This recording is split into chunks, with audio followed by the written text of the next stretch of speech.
Okay, so I have up on the board here the Phet simulation on the moving man. And if we look at this, this is going to give us some information about position, about velocity, and about acceleration. So remember when we're doing this, we have position. It is going to have a direction. Position has a reference point. Velocity is going to have a direction, and your acceleration is going to have direction as well. So the first thing we're going to do here is we're going to change the acceleration to 3 meters per second squared. We're going to keep everything else the same, and then we're going to play it. Right? And you can tell there he's speeding up at the end. But it's really quite hard to see at 1 second what his speed is. So we're going to do playback, and we're going to go forward and forward until we hit this 1 second here. So here it tells me my acceleration is 3 meters per second, and after 3 meters per second squared, after 1 second, my velocity is increased to 3 meters per second. After 2 seconds, what should the velocity be? 6. Should be 6. Okay, let's see. We'll go over to 2 seconds. And we have 6 meters per second. Okay? And its position is 6 meters away from home. Okay? Because 2 seconds, if we look at this here, 6 meters per second is his velocity.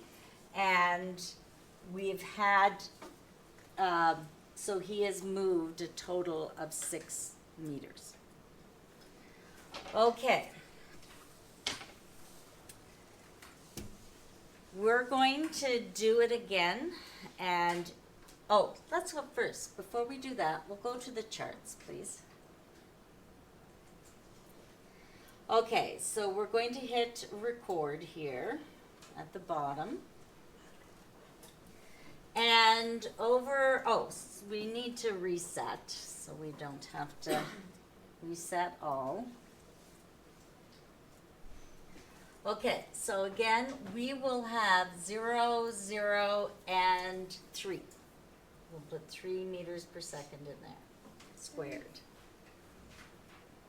Okay, so we're going to play now and see what the graph should look like.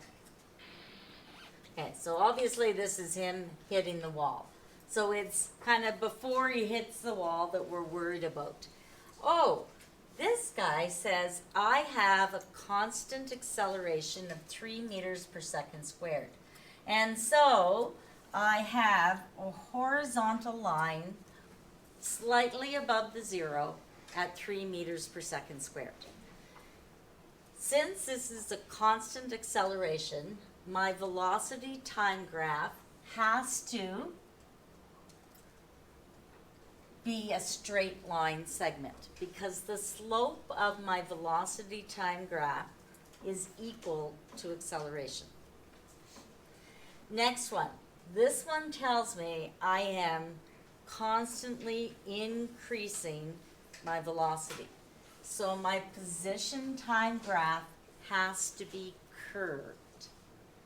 Okay, so you have a worksheet. You're going to, as a group, we'll fill those in, and we'll play with some other ones just to make sure that we're confident to be able to go back and forth, position time, velocity time, and acceleration time graphs.